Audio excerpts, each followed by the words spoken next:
America's 16th president, Abraham Lincoln, was assassinated by John Wilkes Booth in 1865.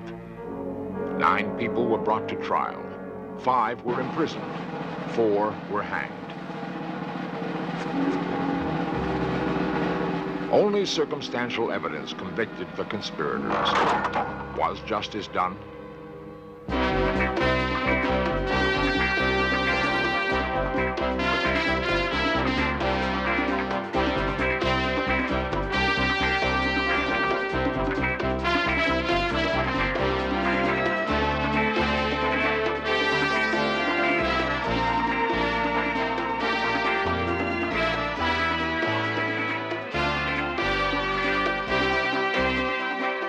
This series presents information based in part on theory and conjecture. The producer's purpose is to suggest some possible explanations, but not necessarily the only ones, to the mysteries we will examine. Lincoln assassination historian, Professor William Hanchett. Lincoln has been our most beloved president, and that means that we don't fully appreciate that at the time, during the Civil War, he was also our most hated president. And he was hated for 2 things. He was hated, first of all, for one of the things that he's most honored now, for freeing the slaves. But pro-slavery people, and Booth was certainly pro-slavery, thought that this was a terrible thing for the United States. The second thing for which Lincoln was hated by many people was his suppressions of civil liberty. So when Booth called Sic Semper Tyrannis after he shot Lincoln and jumped to the stage at Ford's Theater, he really believed that he was killing a tyrant. And, you know, killing a tyrant is no crime or no sin. During World War II, we would have respected somebody who killed Adolf Hitler. And many people, Booth among them, thought of Lincoln as we thought of Hitler. John Wilkes Booth, a renowned actor in the South, sought worldwide fame that would last throughout history. An opportunity arose during the Civil War to serve both his ego and his beloved Confederacy with one dramatic act. September 1864, the plot was born. It wasn't a conspiracy to assassinate from the beginning. Sometime late in the summer of 1864, Booth got the idea of kidnapping Lincoln and holding him ransom for the Confederate prisoners in United States prisoners of war camp. And he approached 2 of his boyhood friends, Samuel Arnold and Michael O'Laughlin, about it. They thought it was a feasible thing to do. Lincoln frequently drove around Washington without an escort. At least Lincoln historian and author of Murder at Ford's Theater, Mr. James O. Hall. Now, I rather think that Booth was handed the kidnap plot in Boston about the end of July 1864, because he met there with 3 Confederate agents. Now, what they talked about, no one knows. But immediately after that, he started gathering together the people who would help him kidnap the president. And they had a meeting on the night of the 15th of March in which they were going to discuss this. They had this meeting at Gautier's restaurant on Pennsylvania Avenue. Booth, being in the theater, concluded that the kidnapping of Lincoln just had to be sensational. So he was going to kidnap him in Ford's Theater.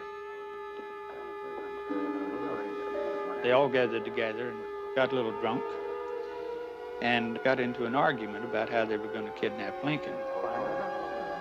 Arnold said he'd have no part of kidnapping a man in Ford's Theater, and O'Laughlin said it was suicide. But Booth insisted.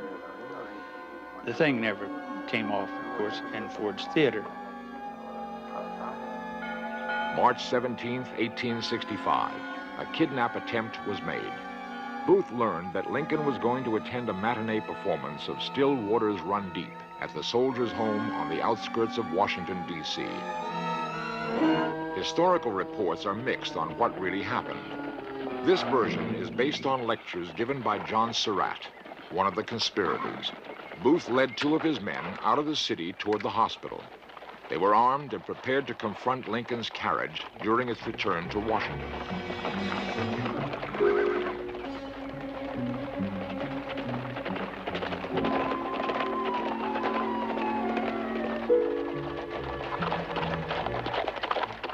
Choosing a secluded spot on a deserted stretch of road, Booth left his men with instructions to await his signal for ambush, then rode out to track the carriage.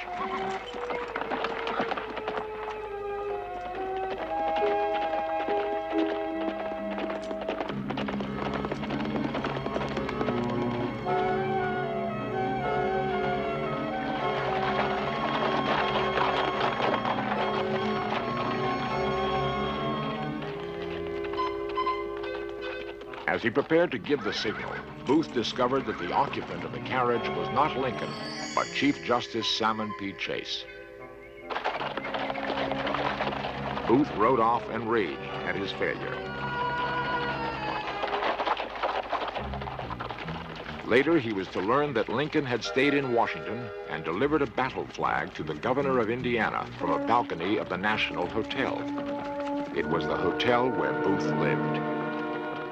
Then there was a change in Booth's plans, and I think it's probably fair to date it on April 11th, when Booth, in company with David Harold, who was one of the members of his group, and Lewis Payne, another member, attended a lecture at the White House. And during this speech, Lincoln said that he was going to urge that some black men be given the vote.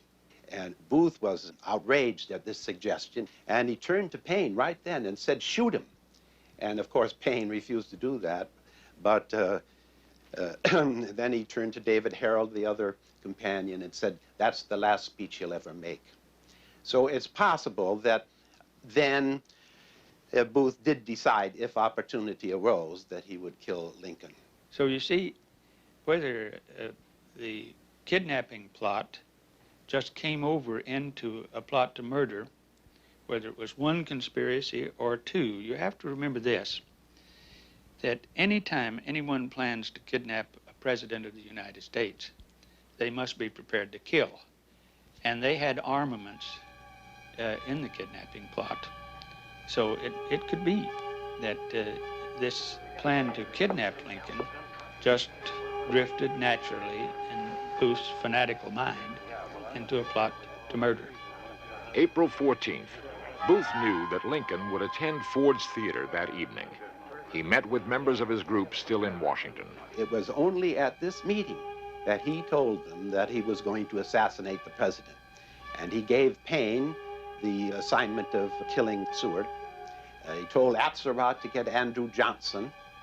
You see, Booth's plan was a massive conspiracy against the leadership of the government of the United States. The president, the vice president, the secretary of state, the secretary of war, and the general-in-chief. He may have believed that by killing the leaders of the United States, the Confederacy could still win its independence.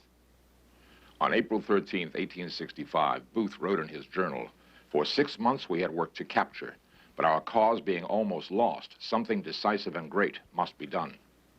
Though only a few of Booth's co-conspirators would now be involved in this plot to murder, everyone he had touched in the previous months would be tainted with guilt.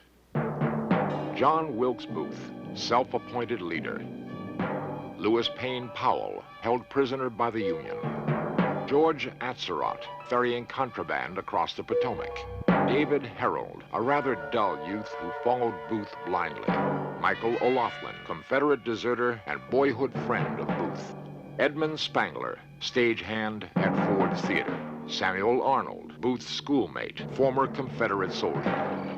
8:30 p.m., April 14th. Lincoln is seated in his box at Ford's Theater.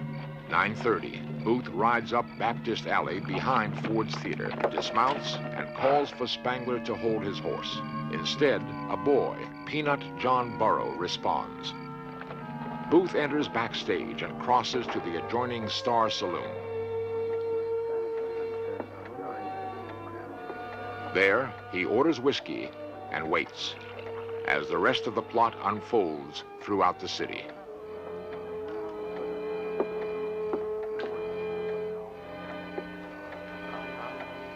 (10:03). Payne gains access to Secretary of State Seward's home. Seward was severely wounded, but would live. Payne had failed. Booth was determined to succeed.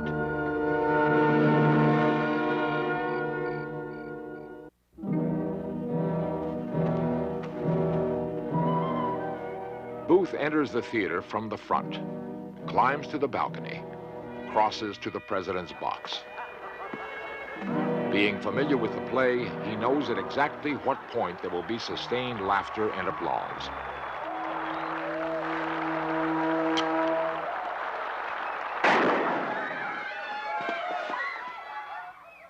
Dr. John Latimer, historian, physician, and ballistics expert. The actual pistol that Booth used to shoot President Lincoln was one like this, called a Derringer. A Derringer is a short-barrel gun firing a very large ball, and the velocity and the energy are very fatal if fired directly into the head.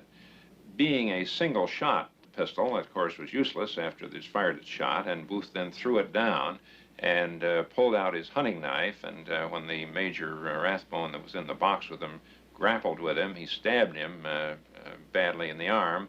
The Major staggered back, and Booth went over to the edge of the box and vaulted over onto the stage 12 feet below, a flamboyant, dangerous type of action that did indeed result in his breaking one of the small bones in his leg just above the ankle.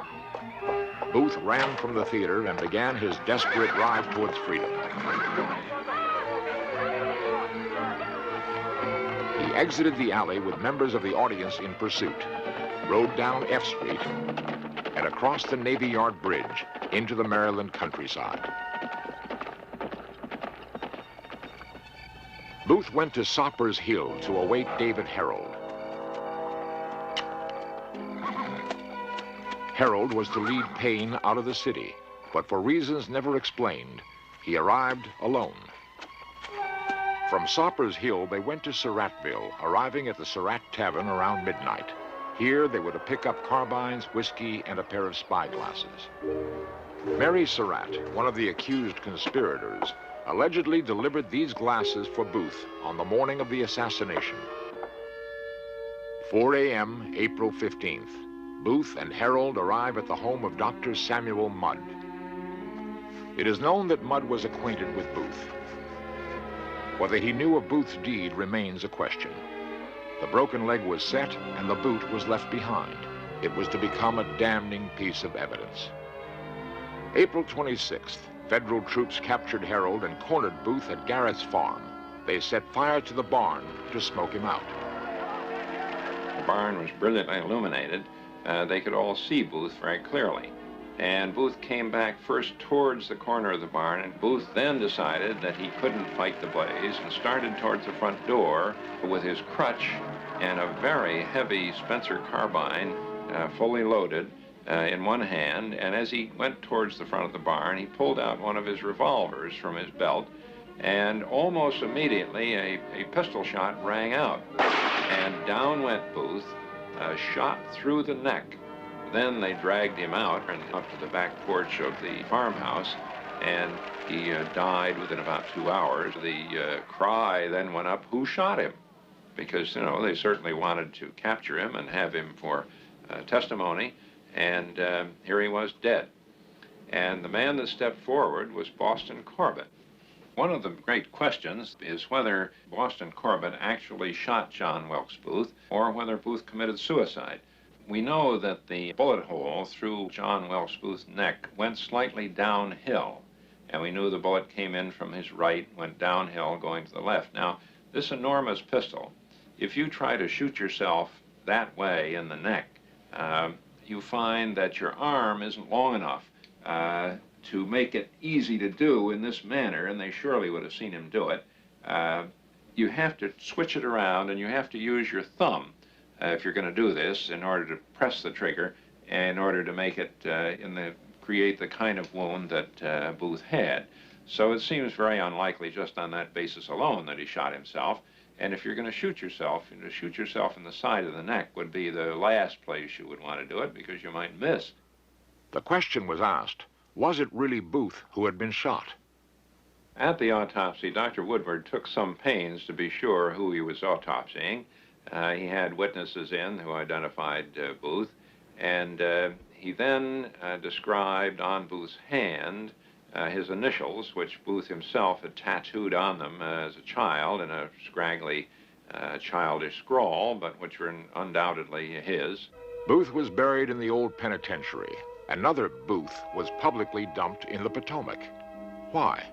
Secretary of War Edwin Stanton may have ordered this charade to dissuade grave robbers. He was to be questioned for many of his policies following the assassination. He had taken the reins of a crippled government, ordered hasty arrests of seemingly innocent people, rapidly convened a military trial, and ordered the prisoners to be held under tortuous conditions. Nobody ever accused Stanton of involvement in the assassination until Otto Eisenschimmel published that preposterous book, Why Was Lincoln Murdered, in 1937. It's almost a criminal case of loading the dice against Stanton, taking every circumstance, the most innocent ones, and giving them sinister implications. For example, it's frequently said that because Stanton ordered the men prisoners to be hooded so that they couldn't talk, that he was afraid that they would implicate him in the assassination. And this has been repeated time after time as one of the best indications that Stanton had something to hide. But it's ridiculous. The Stantons and the Lincolns were close to each other. Lincoln and Stanton respected each other. And you see, the misfortune is that in recent years, since 1937, it's just the exact opposite which has become known.